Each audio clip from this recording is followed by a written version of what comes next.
Good morning. Welcome to 90% Knitting. This is episode 296 and I am Lisa, also known as Fiber Nymph across most of the internet. Today is Wednesday, October 24th and it's frosty out. Fall is definitely here and I am definitely a happy girl regarding that. You'll be able to find the show notes for this episode in the 90% Knitting group on Ravelry, and there will also be timestamp menu in the drop down here on YouTube if that's where you're watching it, or probably in the description box on iTunes. I don't know. I don't use iTunes, so I upload to there, but that's about it. What else? There's the 90% Knitting group on Ravelry and a Fiber Nymph Dye Works group on Ravelry. There's a Fiber Nymph Dye Works page on Facebook.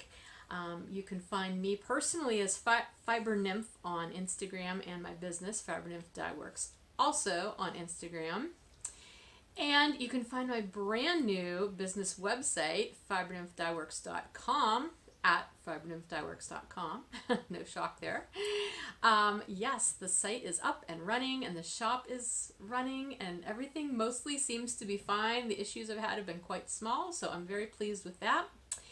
And just to follow up with something that I mentioned during the last episode, I had made a reference to the fact that I was thinking about changing the name of the podcast from the 90% Knitting podcast to the Fiber Nymph Dye Works podcast to try to streamline things and keep things from being sort of confusing. Since I'm one person and I do both things. I have thought about that, and all of the feedback I got from you guys was very encouraging. Basically just, do what works best for you. We're happy as long as you continue to record. And I do intend to continue to record. But I have thought about it more, and my decision is that I really like the name 90% Knitting for the podcast, and I really don't want to change that. So I am going to keep the name of the podcast as 90% Knitting, the way it has been for these past almost 8 years. But what I am going to do is I am going to streamline by phasing out the 90% Knitting group on Ravelry. Probably, I want to say maybe starting in November. It won't be with this episode for sure. Oh, bless you. My doggy's making noises over there. Probably beginning around the beginning of November.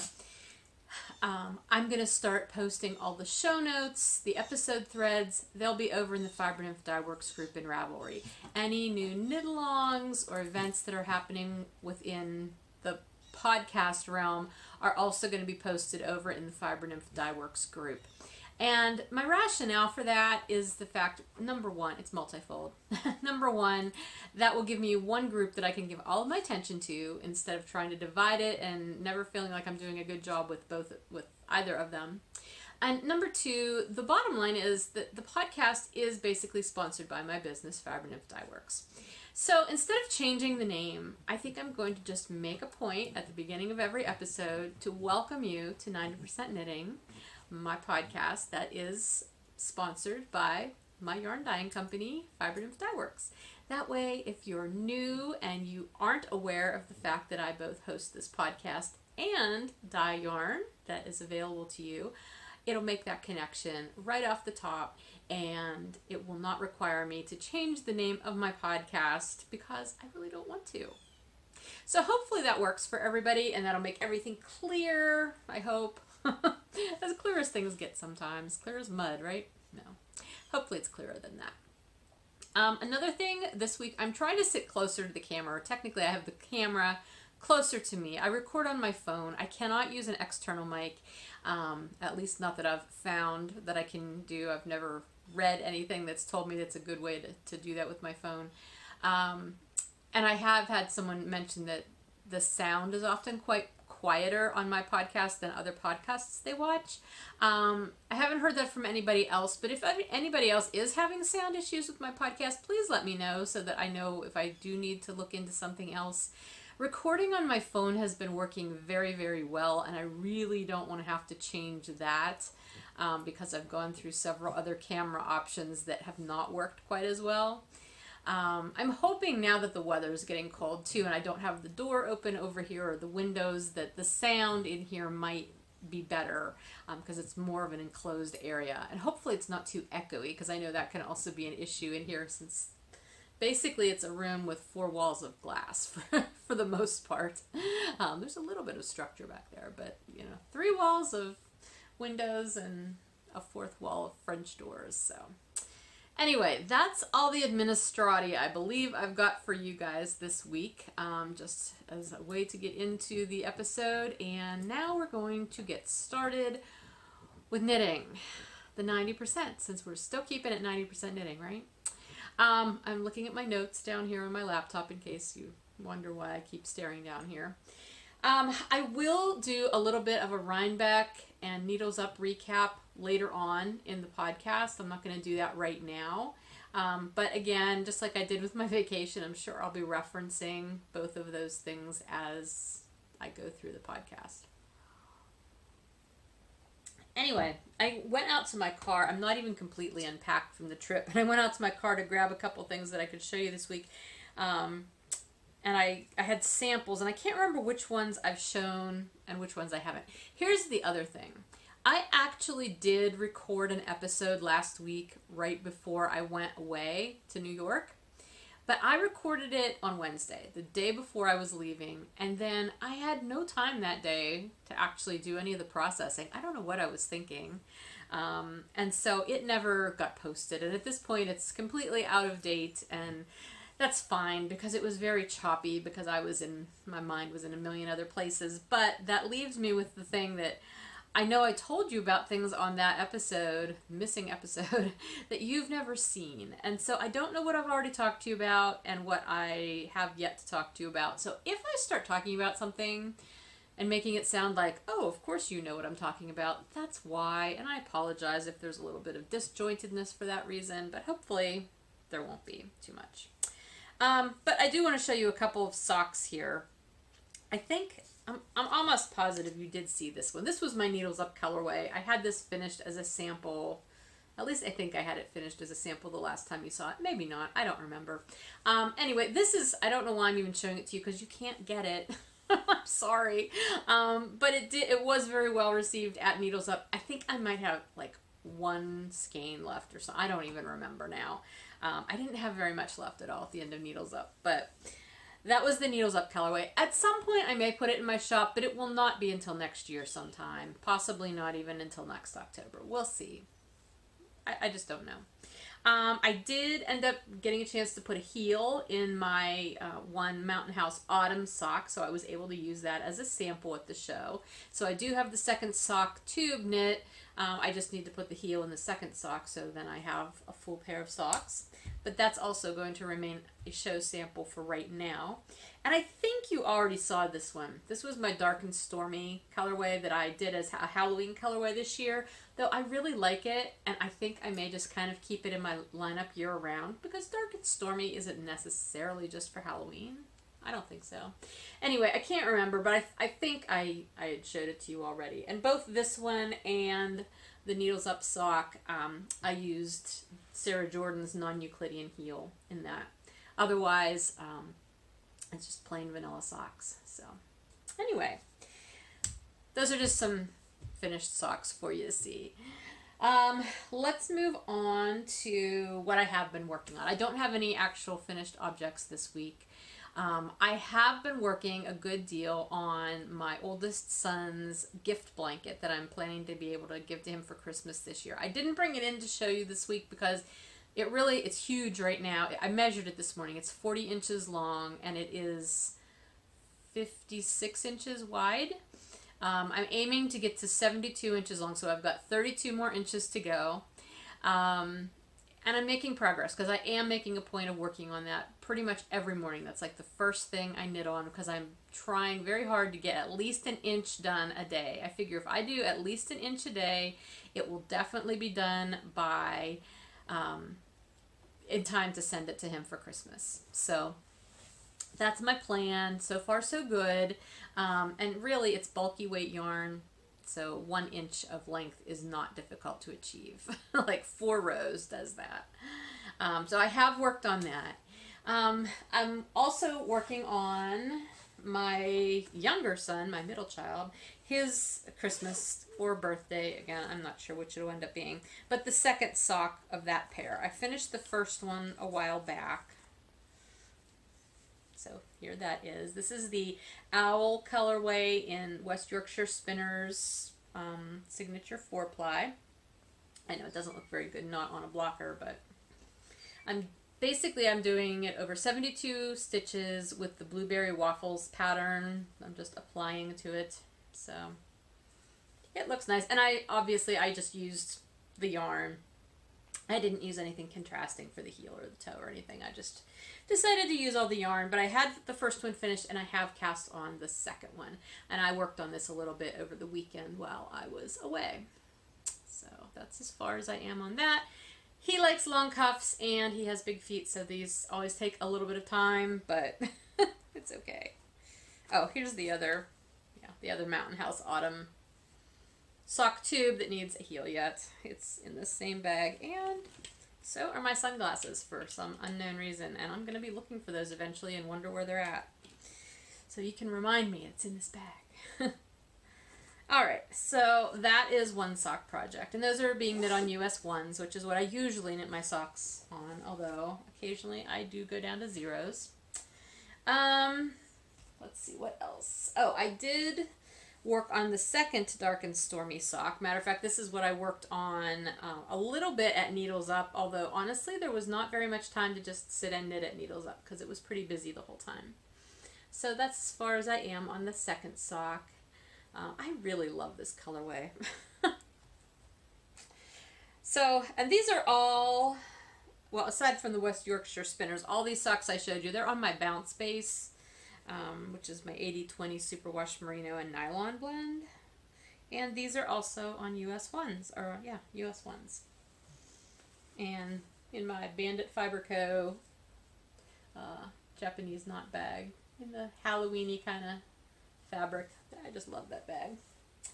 And then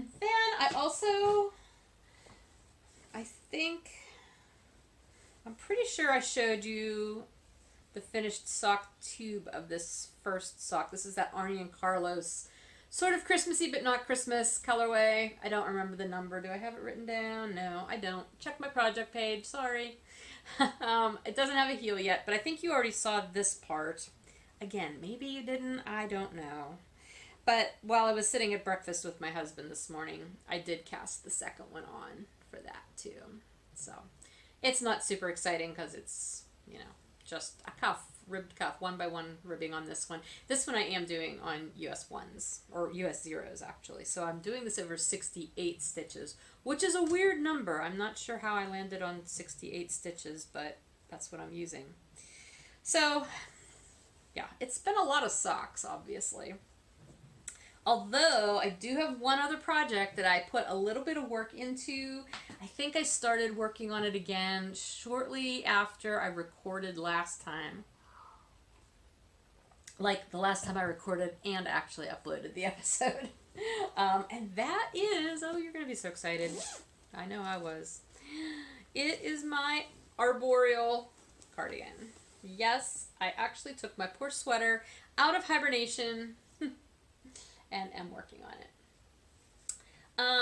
Let's see, where I have that little pretzel stitch marker, that is where I had stopped working on it late, well, I think I probably petered out on working on it like in the spring sometime.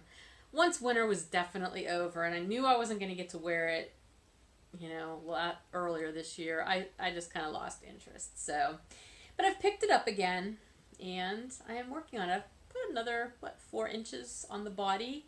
So I probably still have, I don't know how long I haven't measured it, but I've still got a good bit of body to knit. This is a Jennifer Steingast pattern. It's meant as a pullover, but I added steek stitches. I'm going to steek it and turn it into a cardigan. I'm knitting it out of Cascade 220 Heathers in Mallard, which is this really pretty blue. I just love this blue. As soon as I took this out and started knitting on it, I was actually sitting out on the deck because it was kind of a nice day when I was working on it, and the sun was hitting this yarn, and it just brings out, it's like a, almost got a green, like a mallard kind of undertone to it, that color of the duck. as soon as the sun hit that yarn, I'm like, I can't believe I haven't worked on this because I love this color blue. So that's what I'm using for the main color, and then the contrast is Aspen, which is the same color that I used to make my antler cardigan a couple years ago. So hopefully I will be able to really put some time into this and get it finished, because I'm pretty sure that once I really get cooking on this, it's not going to take me much time to finish up. And I think my impetus for pulling this out when I did was the fact that I knew I was not I'm sorry, gotta adjust my bra straps. I'm wearing an old bra today and they're just falling down. I know, TMI. Anyway, I knew that both of the sweaters that I had cast on for the loopy thistle, oh my gosh, the woolly thistle sweater knit along, neither of them were going to get done. Matter of fact, I think today might be the deadline for that knit along. I think it's over today. I could be wrong. Some reason the 24th sticks in my brain. But anyway, I just knew, having lost all that time while I was on vacation and having not gotten to work on the sweater I took with me at all while I was away, I wasn't going to get either of those done. So I set both of them aside, plus the other, I think I have 2 other sweaters on the needles right now too, maybe. My campfire cardigan that I started, oh, and my Tenya. Yeah, both of those. Tenya's more of a pullover than like a blousey kind of thing than a sweater, but garments that are not being worked on. I set all of those aside. Matter of fact, I think I even went into my Ravelry projects and I hibernated them because it makes me nervous to see my project pages and see so many things that I'm not working on sitting there looking active. So I hibernated all those, but my arboreal, I thought this is the one that's been on the needles the longest. It's the closest to being actually finished, and it's now going to be cold enough to actually wear it, and I would like to be able to wear it this winter. So I pulled it out, and I would like to work on that. So aside from the fact that, like, my first priority right now are those Christmas gifts, that blanket, and, you know, the Afghan for my one son and the socks for the other one. The sweater, I think, will probably be, like, next on that priority list. It's just that socks are so easy. You know, they're transportable. I'm not going to haul a sweater around, at least not at that size. Certainly not hauling the Afghan around. But socks are easy. I can carry those around when I need to. So, anyway, that is all of the knitting that I've done since you last saw me. At least I think it is. There might be something else, but it's nothing major, obviously. I'm still working on my combo spin. I'm still not done with the second bobbin, although I'm really, really close. I'm looking at it from over here. It's like I've got this much more to go on the last layer of fiber that I'm putting on it. I don't know. I might be able to squeeze a little bit more fiber on there, but anyway, still not done with that. But once I get some other stuff under control, I hope to get back to that as well. I am so looking forward to just my busy season being done, because I've still got a few weeks where I'm going to be really busy, and then life will settle down. But until then, I can't do all the fun things that I want to do, including spinning on that sweater, or that combo spin, which will eventually be a sweater. That's the purpose that I'm spinning it for. All right, let's move along. The September and October alongs that we've been having going on in the 90% knitting group. They're almost over. All 3 of these will end at the end of October. So we have the combo spin along. So if you're doing a combo spin, that's where you'd be posting about that. The finish that sweater along, which I was really hoping to finish something with you, but obviously I'm not. But I'm enjoying seeing the ones that you're doing. And then the Halloween knits along, which, again, as long as you can somehow tie it to Halloween in your own mind, I don't need to be the one to approve it. As long as you can justify it some way as Halloween, it works for me. However that works for you. Honest. It's your call. All 3 of those will end on October 31st. I will do drawings for those the first podcast in November, so that will be the next time I record. I will do 1 participation drawing for each of those alongs. And thank you to everybody who has been participating in them. I'm a little bit behind on your messages right now in those threads because I've been away and I wasn't able to really keep up while I was away. But thank you for posting there. Last time I recorded, at least again, I think it was the last time I officially recorded and uploaded. I had mentioned that I wasn't really sure if I wanted to do any kind of, excuse me, any kind of alongs in November and December. Because I was kind of feeling a little bit alonged out and I wasn't coming up with any really good ideas. And someone had mentioned, well, maybe just do like kind of a gift knits along, since a lot of us are knitting gifts at this time of year. And so I was considering that, and then I had an idea. And I don't actually remember where the whole idea came from, because I do remember there was something that made me think, but anyway, here's my idea. For November and December, we are going to do one last along for the year. And I'm calling it the One For You, One For Me Along. So here's the premise, in case you can't figure it out from how I just described the title. It will be a gift along, but it will also be a knit for yourself along. Now, you do not have to knit the same thing for yourself that you've knit for somebody else. I'll say that right now. But the whole idea is you're going to knit one item for somebody else, whether it's a specific person that you're giving a gift to, or it could be a charity, like a chemo hat or a preemie hat or something like that. Finish one thing that's going to be gifted to somebody else in some way, shape, or form, and then knit something for yourself. It does not have to be the same item.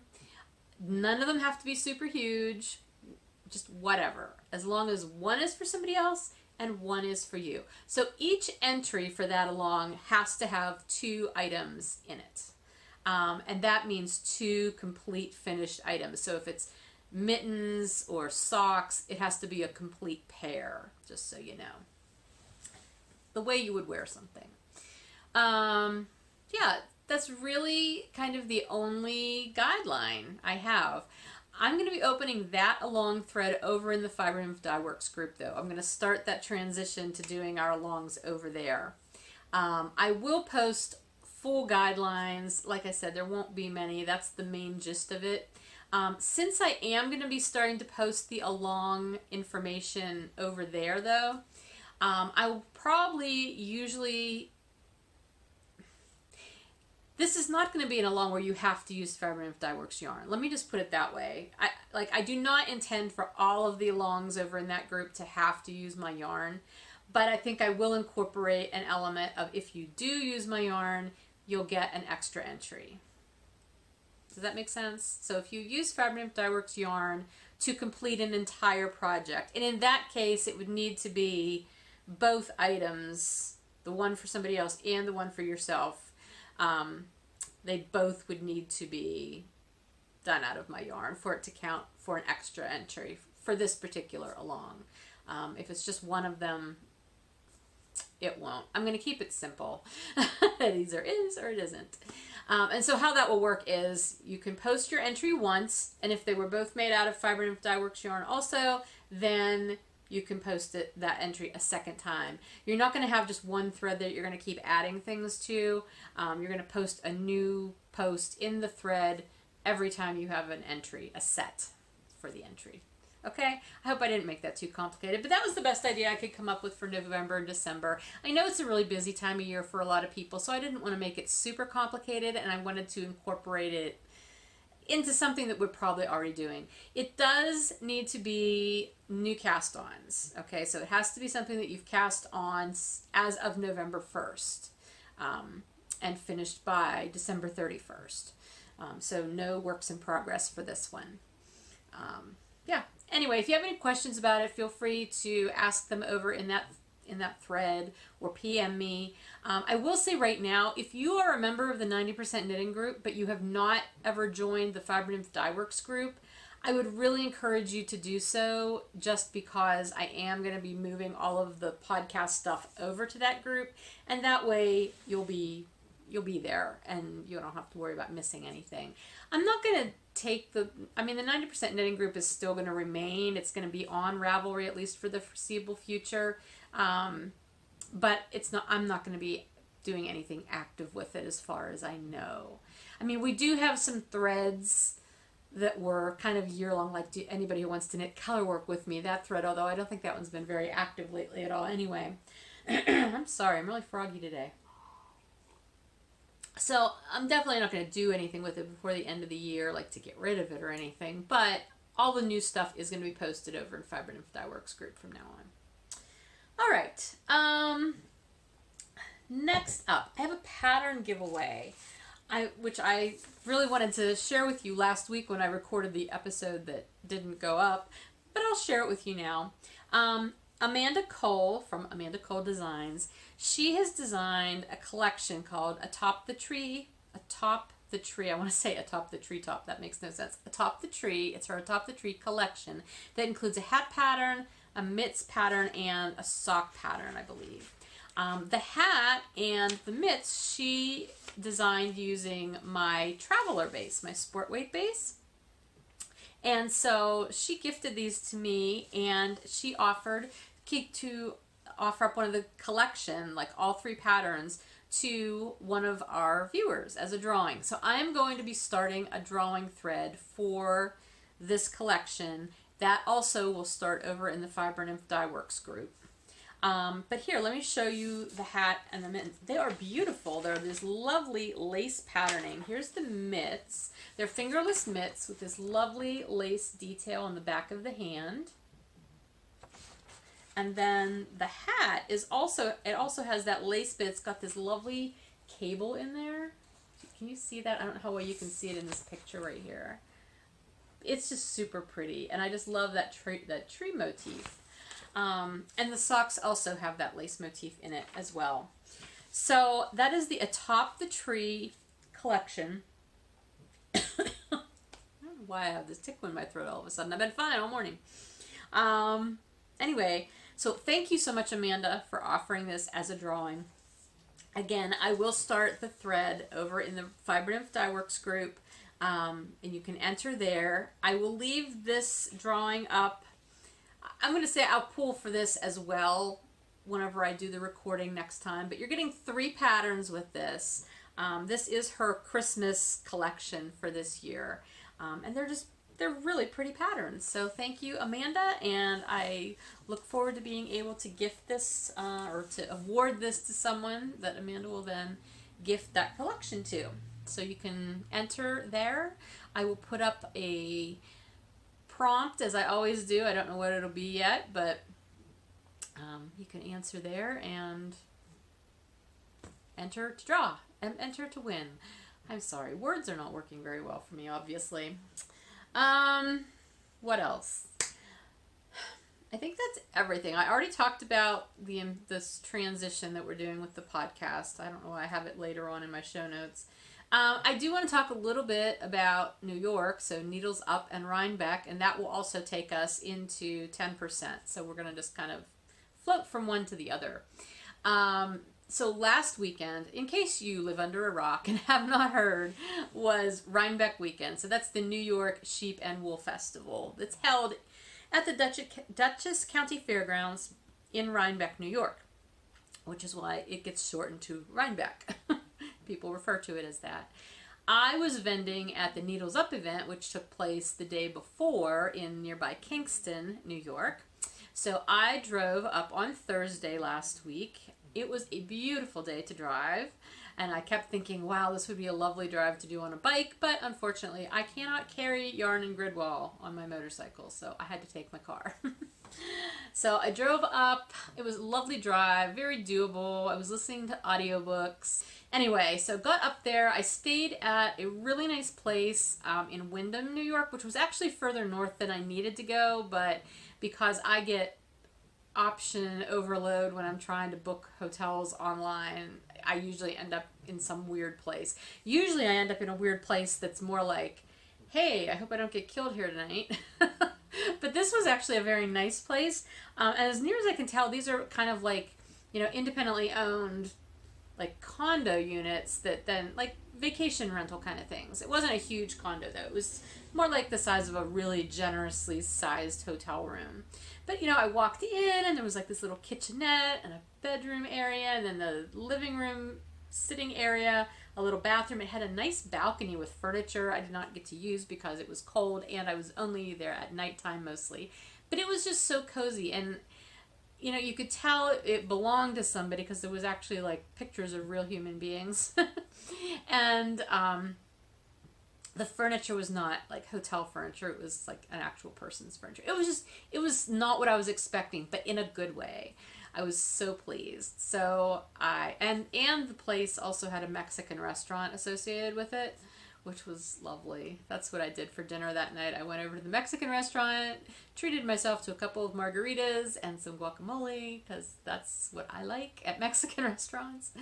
Yeah, and then I got a good night's sleep and got up on Friday morning and drove down to Kingston and sat up for Needles Up, and then proceeded to have a lovely day. It was a fabulous event. Sue and Chelsea of Legacy Fiber Arts are the ones who organized this and put it on, and they do a great job. It was a wonderful day. I've not vended many shows where it's busy all day the way it was there. From the time it started at noon, which was the VIP ticket hour, on through till 6 o'clock when we were done, there were really not very many slow periods. And right as we'd start to maybe slow down, we'd get another wave of people in. So it was really nice. Thank you to everybody who came by the booth. I know there were people there who I didn't even get to talk to because it was super busy. I think I had almost 2 straight hours where I never really even looked up, other than to talk to the person I was checking out, because I was just constantly checking people out with their orders. So thank you so much for that. I think this was probably the closest I've ever come to my booth selling out. It was looking really pathetic and empty by the end of the day, but that's a fabulous problem to have as a vendor. So anyway, thanks again very much for coming and for shopping there. I did end up picking up a couple of things. I did not get a fat squirrel bag this time. I wanted to, but like I was good and I did not. But nothing against Amy Beth and her bags, because they're fabulous. But I did pick up some classy squid fiber, because back in May when I did Needles Up at Maryland, that for some reason I did not get any fiber from them. And that was so silly, because it's beautiful. And this is called Bistromathics, which I don't know what that means, but the color is really pretty, isn't it? I just love it so much.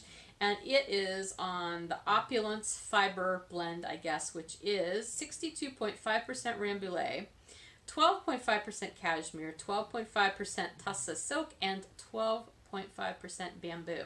That's amazing. And it's 4 ounces, and I cannot wait to spin it into something lovely at some point in time. So I got that. Now I just need to find a place to put it.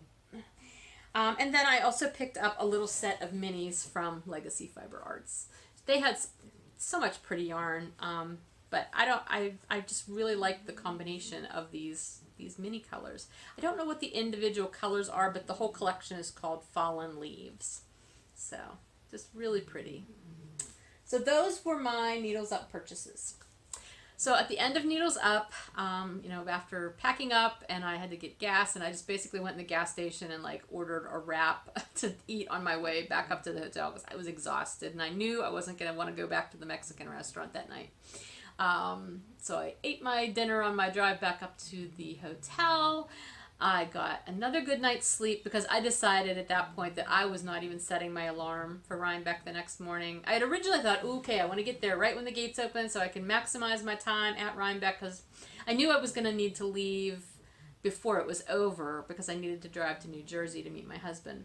But I decided, nah, I'm just going to sleep. So I did. I slept. I think I got to Rhinebeck. It was right before 10:30, so it was fine. It wasn't super late, but it had been open for a little while. So I got there and I wandered around. I did all of the upper buildings, like where there's all those barns close together, not the 3 big main buildings that are over by the main entrance, because I actually went in the other entrance.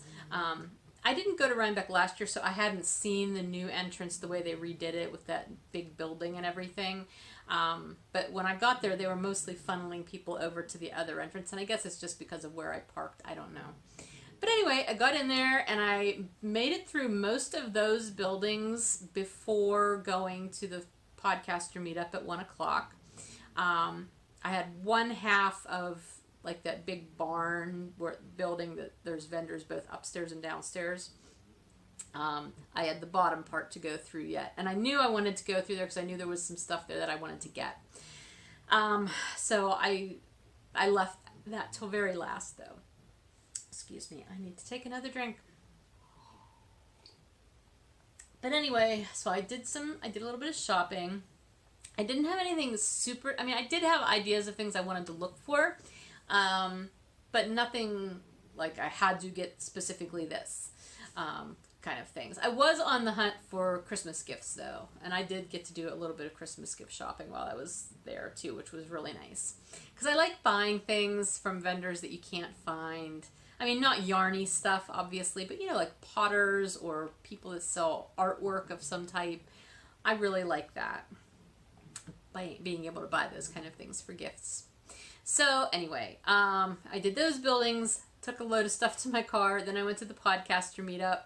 I didn't stay the entire hour, which I don't even know if it's officially an hour or whatever, but I did get there right around 1, and I hung out probably till, I don't know, 10 to 2 or something, and I did get to talk to a lot of people, so thank you so much if you were one of the people who came up and said hi to me. I hope I gave you a little thing of mini. I had yarn with me that I was giving out.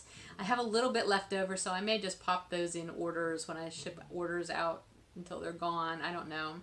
But I got to meet some podcasters who I enjoy watching, like Julie from Sweet Sparrow Knits, and who else? Nicole from The Gentle Knitter, just to name a couple. I mean, I talked to a lot of people, but some I'd already met before. But it's always nice getting to meet people, because even as a podcaster, you have other podcasters that you like to watch, and it's fun to meet them. Yeah, so I did that, and at that point I was feeling kind of overwhelmed and just, I think, peopled out between the day before and that day, so I kind of just, I went through the crowd and then I left and I went on my way. I was also really hungry, so I grabbed something quick to eat. I basically got in the shortest line I could find, got something to eat, and then continued to wander around. So then I went through those upper 3 buildings really quick. I did not get anywhere near the fleece sale. I just got to tell you, I exercised incredible restraint, and when you get into that building, you can smell it. Like, you can smell the fleeces, because they have that lanolin-y, wonderful woolly smell. I smelled it, and I'm like, nope, I am not even walking in that direction. So no new fleeces came home with me. Neither did any bunnies, although I was really tempted, because those bunnies, so many vendors sell, you know, like Angora bunnies.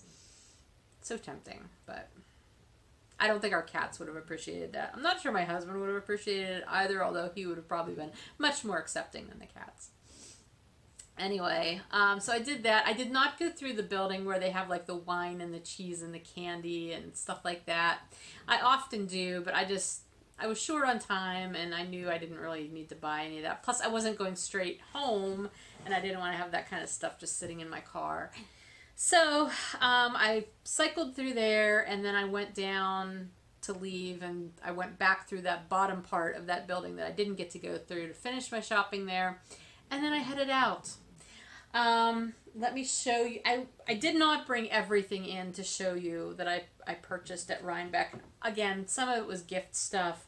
I didn't buy really any yarn or fiber, though. I will say that.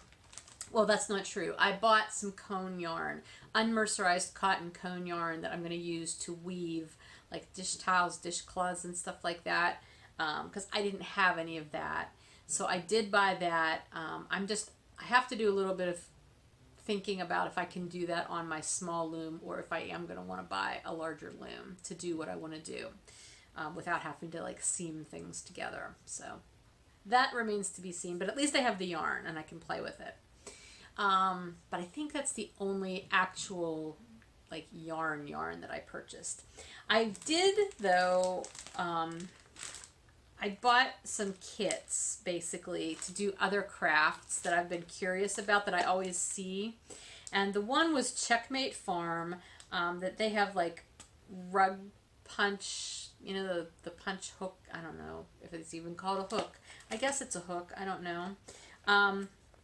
But, you know, the yarn rugs that are punched. Not latch hook, but the other kind of punch. I was looking in there, and I've always been fascinated by those. And I I picked up this one kit and I went up to the woman who had the booth and I'm like, is this something that a beginner could do? And she said, well, you could. She's like, but do you have? And then she went on to list like a whole bunch of like tools and frames and like, do you have the punch? Do you have the frame? Do you have this? Do you have I'm like, no, I have none of that. I have yarn. And she's like, yeah, you're probably going to want to start smaller. So after talking to her for a while, she basically talked me into not buying the kit, which was very good of her. She says, I think what you should do, if you have yarn at home, is I will sell you a piece of fabric. It's $5. And so that's what I got, the piece of fabric, which is a type of linen, I believe. But it's not Aida cloth. It looks like Aida cloth, but I don't think it is. She said, I'll sell you that. That's $5. She said, I'll sell you the punch needle. So I got the punch needle, which is, I think it was $39. And she said, and just go home and play. So here's the needle. And it has a little booklet in there. She said, the booklet tells you absolutely everything you need to know to get started. She said, that's all you need to do. Just play with it. Just see if you even like doing it before you invest and buy a ton of stuff. And I'm like, I wanted to laugh because like she had my number. She could see I was ready to buy like 5 kits and just take them home and never do anything with them. I said, well, are there different size punches like for different types of yarn? She says, there are 12 different size punches. She said, you're getting 1. I love this woman. I'm like, okay. And so this is a number 10. She said it's for use with bulky weight yarn. I said, well, I mostly have worsted weight that I would use. She goes, so she said, I'll put 2 strands together, you'll be fine. Okay. I don't know. She was funny. I mean, she was very straightforward. She was very nice, but she was just very straightforward. And I think she's been down this road before. I was not her first newbie who was ready to just dive in and then have a bunch of stuff sitting around. So anyway, I have not done anything with it yet. I haven't been home long either, though. So I'm looking forward to trying this and just playing with it and seeing what I can do. I think it's fascinating and I love how they look. And I have her card, so I can order the kit that I wanted if I decide I like it. So that was one thing I purchased. And then another booth had that kind of stuff too, but she also had other kind of rug things. And there were these things called penny rugs, which are like an applique kind of thing. And I thought they were super cute. Again, she had some really big rug kits.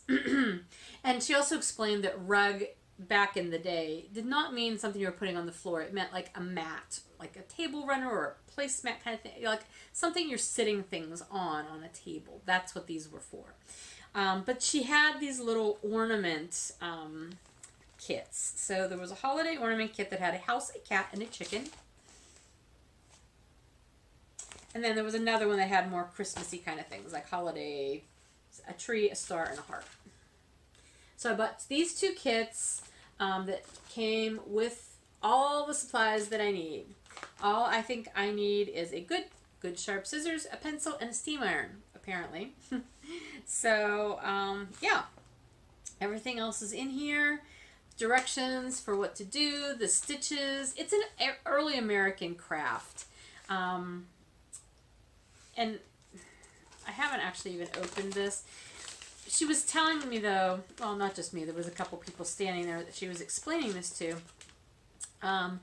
Penny rugs had nothing to do with actual pennies, although she did say, because there's a lot of them have these small little medallion size, pieces in them, especially some of the bigger ones. And she said a lot of times people would take like a new penny and stitch it underneath there. I guess maybe like as good luck, the same way you put like a penny in a purse if you give it as a gift. Have you ever heard of that? I remember my mom doing that whenever I was young. Anyway, but she said the actual reason that these were called penny rugs was because she said a good farm, and so I guess this was a farm craft, would never, or maybe a good farm wife, I don't know, would never dispose of any scrap of fabric that was larger than the size of a penny. If it was at least the size of a penny, it got used. I thought that was very interesting. And that makes perfect sense because that's like frugality and that's what you did. And that's what we should do. I think. Anyway, I try to be frugal. So anyway, I have these 2 kits. I hope to be able to play with these and maybe make them and put them on our Christmas tree, or maybe use a couple of them as gifts or something. But yeah, fun. Just, these are things that I've looked at many times at Rhinebeck and other festivals, and I think, oh, I shouldn't go down that rabbit hole. But I figure these are small things and I can get started and see if I like them and play with them, and we'll see where that goes. The other thing that I purchased in the category of I have looked at these a million times, never purchased one, but I think they're beautiful, and I decided this time to treat myself. And it's not a craft at all, like for me to do. It is a reliquary box by Grace Gunning. She makes these boxes. A reliquary, by the way, is a small receptacle for a relic or relics. That's the definition. So she makes these reliquary boxes. And like I said, every time I've been to Rhinebeck, I've looked at them and I've thought, oh my gosh, those are so cool. I love boxes. They're my thing. Like, I have boxes all over the place. Anyway, I bought one. And it's got a dragonfly on it. And the cool thing about it is she puts these beads in the lid. Okay, so this is the lid. And can you see the beads? I can't really show it because, like, you have to hold it flat to really see it roll around. I don't know how, can you see them rolling? Like, you can see them rolling around there. I'll shake it. But yeah, you can't see because it's mainly just going around the edge. But there, you can kind of see that. Anyway, so I just love this dragonfly. I don't think it's an actual dragonfly. I believe it's an image that somehow she transferred, because I was asking her a little bit about her process, and it's like transferred between 2 pieces of glass, and I think that's mother of pearl underneath there. And then she's got these rolly beads that are just super cool to look at, and I cannot remember what this little blue thing is up the top. It's some sort of stone. Sort of looks like turquoise, but I don't think she told me it was turquoise. Anyway, so that's the lid. And then the box is lined. It's got this red velvety stuff on the inside. They're made out of copper. She makes them out of heavy gauge copper that she makes herself using an antique hand-run metal forming machine to bend the copper.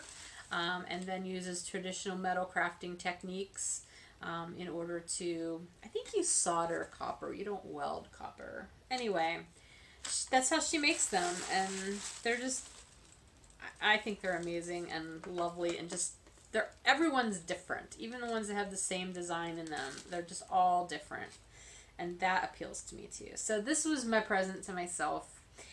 She also had lanterns, like these lamps, electric lamps that were like 4-sided. The top was open basically, and then it had one of those images on either side, on all 4 sides, and then it was like an electric bulb inside with a little, switch on the cord.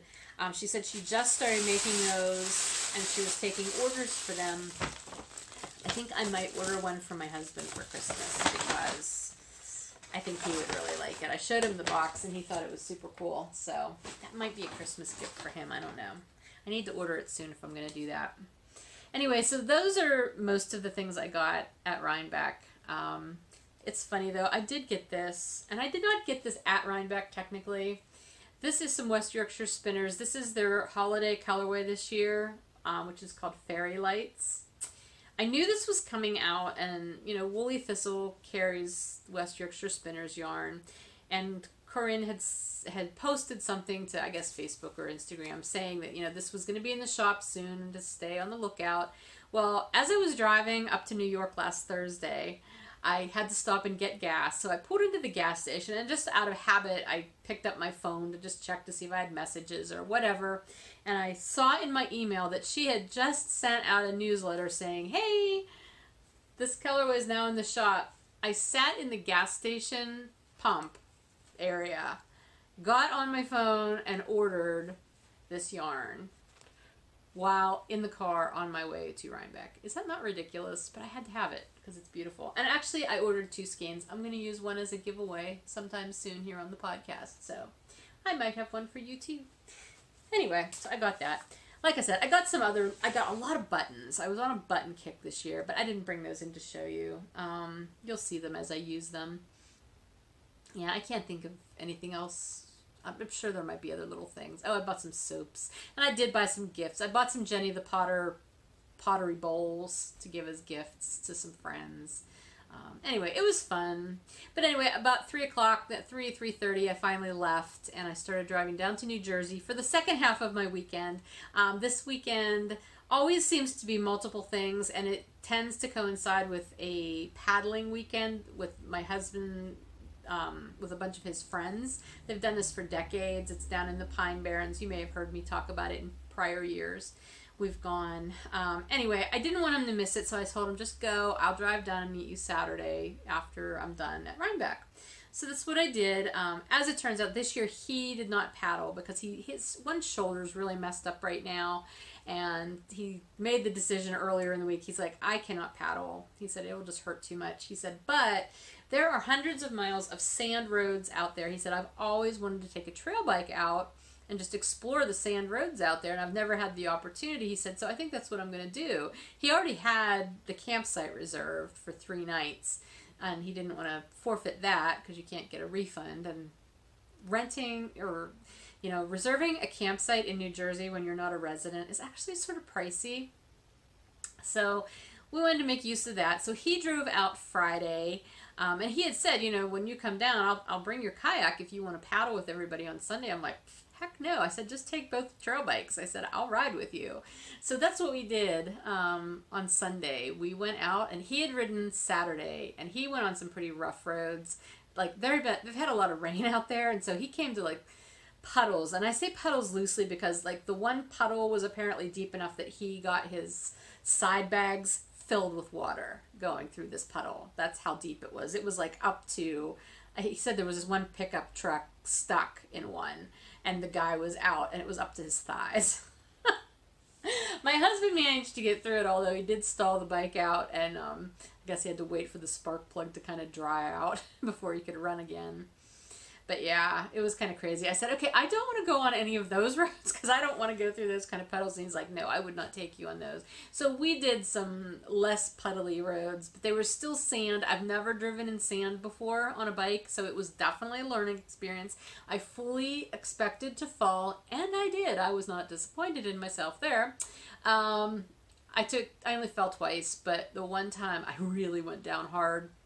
And I pulled my arms in to protect myself as I went down, but I hit, and you'd think sand would be soft, and if there's enough of it, there is, but there's like compacted sand underneath. So I went down, but I landed, and my elbow just got driven into my side.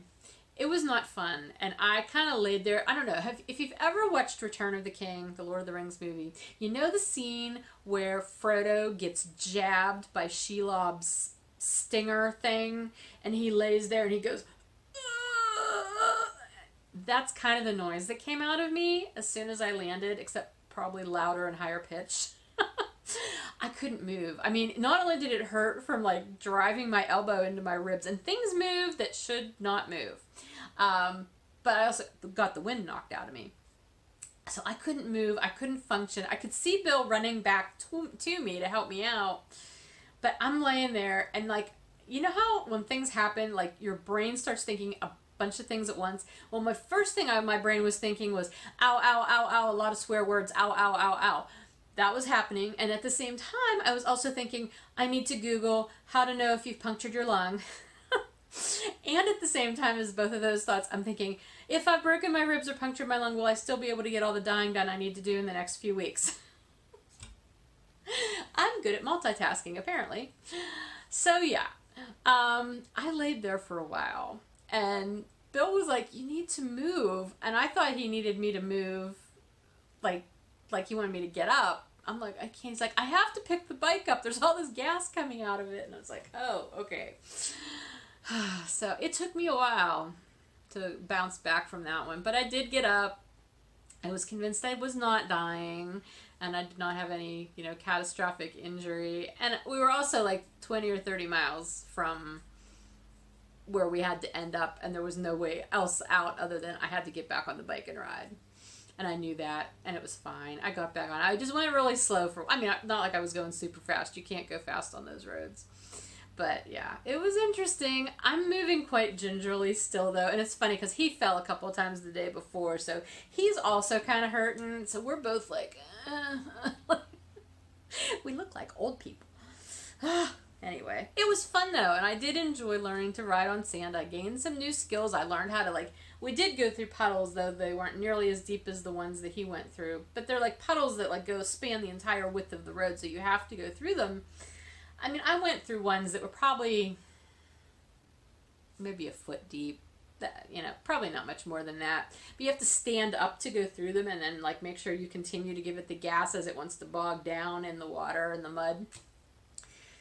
I didn't fall over in the water, though, so I considered that a win. It was fun. I enjoyed it.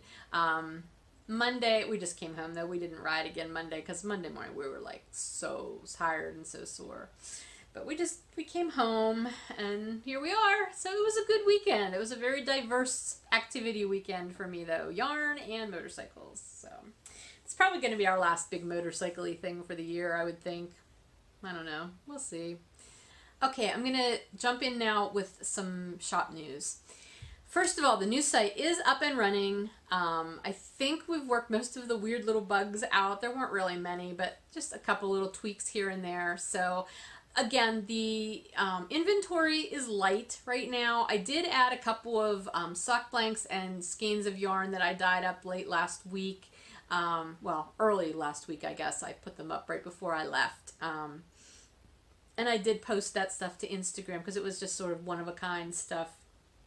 So, yeah, so that was in there. There may be a little bit of that left. But otherwise, I'm just going to be putting things up here and there. I don't have any plans for a full shop update until after I vended Indie Knit and Spin in a couple of weeks. After that, I will be putting more updates up. I promise. I will get back to my regular updates. But until then, I am taking special orders. The Downseller Studio Pigskin Party colorway, that listing is back up. That coupon code for that group is actually working now. I did have somebody ask me about that. I had it set up in the new shop, but it was not set up correctly because, again, the learning curve is just a little bit steep. But it is working, so if you're participating in the Pigskin Party, you can, again, check out that information about the discount codes, not only from me, but from the other sponsors over in the Downseller Studio group. I did do an update for Rhinebeck weekend, and it went live on Saturday morning, and that was one of the really sad things. I was sorry that I was not able to get my podcast last week uploaded to make sure that you knew about it. I had posted it everywhere on social media, though, but I know that's not always the best way to get this out, so I just want to let you see what I put up, because this was the update that I was saving specifically for Rhinebeck weekend, because not everybody gets to go to Rhinebeck. I have a set of 3 different Bags by Awesome Granny bags that she did for me, and then I dyed up yarn to go with them. And so those are all up in the shop right now. There are still a lot available, again, because I just wasn't able to get word out about them effectively, I guess. But anyway, this is the first one. This is called Folk Cottage, and these are all her medium-sized bags. So they're definitely big enough for like a 2-skein project, I would say. So for Folk Cottage, here is the yarn that I dyed up to coordinate with that. 4 of them are available on Bounce, and 4 of them are available on Bedazzled. So there's 8 total available. Like I said, a couple of them have already sold, but there's still, I'm pretty sure, both options available for each at this point. So this is Folk Cottage. Then this one is You Put the Fun in Fungi. I just love this fabric because I love mushrooms, and I thought it was so much fun. And then this is the yarn that goes with that. And this one has a speckled stripe in it, actually. So that real pale gray stripe has little black speckles in it. And this one they all have polka dotted fabric. That one is gray with white polka dots. This one's yellow with white polka dots. And then the last one is the What Big Hooters You Have bag, which also has the gray with white polka dots in it. And here is the yarn that goes with that. And this one has a variegated stripe for this owl. It's got a dark gray, a light gray, and a white stripe in it. Like a stripe that variegates with all those colors, along with the other 5 stripes. So this is a 5-stripe colorway. The mushroom one is a 4-stripe colorway, and the cottage one is a 6-stripe colorway. I do have graphic representations up with the listings that'll show you how they'll stripe. It's very hard for me to do a graphic representation of a variegated stripe, but I did the best I could, so just keep in mind that that is what that represents. It's not just some weird colored stripe. It's a variegated stripe. All of these sets I have listed at 10% off the retail price of everything individually, so they are discounted in that way. Already, you don't need a coupon code or anything to do that, and they're up until they're gone. Again, these are limited numbers of them. I have 8 of each bag, and again, each bag has the option of either bounce or bedazzled, 4 of each. So yeah, that's what we've got so far in the shop, along with there's still some Ryoko kits and around and about hat kits that I had up from the last time I did a little update. And I will just be adding more things as I am able to. I do have some things left over from Needles Up that I will probably be popping into the shop. Most of it, though, I'm holding over until I get through Indie Knit and Spin in a couple of weekends. And then, obviously, pretty much all of it will go into the shop at that point. Other than that, like I said, I'm not going to plan a regular full update until after I get through Indie Knit and Spin. Once I'm through that, I hope to be able to do one Christmas colors update. I am really sorry I have not been able to do that earlier this year than I have. It's just not worked out. This year has been crazy, and the way things have scheduled, it just hasn't worked to do one. But I do plan to do at least one update that will have Christmas and holiday colorways in it, but it will be after Indie Knit and Spin, so it'll probably be closer to Thanksgiving. Matter of fact, I may make it that Thanksgiving Saturday. We'll see how that goes. Don't hold me to that yet, but that's my plan. I don't want to do it too much later than that, though, because then Christmas will be coming.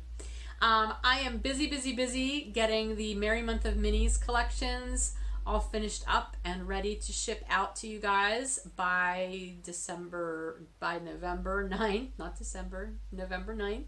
So those are still on the horizon. If you ordered one of those, you can be looking for that by then to be in the mail to you. And like I said, Indie Knit and Spin is coming.